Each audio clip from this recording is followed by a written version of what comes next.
करेला खेती अर्गानिक तरिकाले गर्नु पर्यो भने चाहिँ यसरी स्टिकरहरू हुन्छ यो खालको टाल्नुपर्छ है साथीहरू।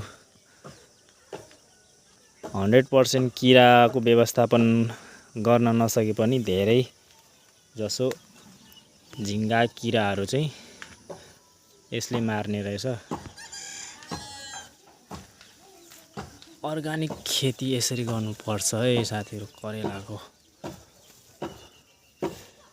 यसरी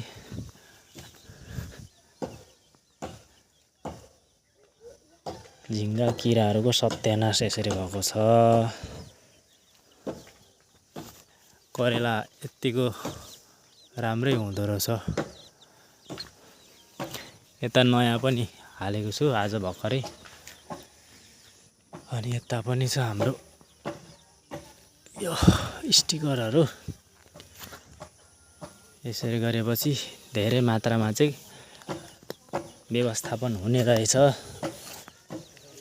यस्तो गरेपछि अब बिसादी हाल्नु परेन। अब एक दुईवटा त खाइहाल्छ पुतलीहरूले। यस्तो छ है।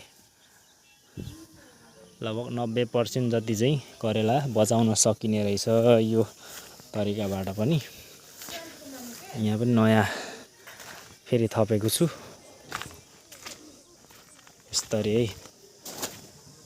यो चाहिँ गनाउने, यसले पनि धेरै नै मार्दो रहेछ। यहाँ ठ्याप्पै थियो बोतलभरि, मैले फ्यालेर अहिले फेरि पानी चेन्ज गरेर पनि फेरि यसरी मर्दैछ। यस्तोले पनि काम गर्दो रहेछ है।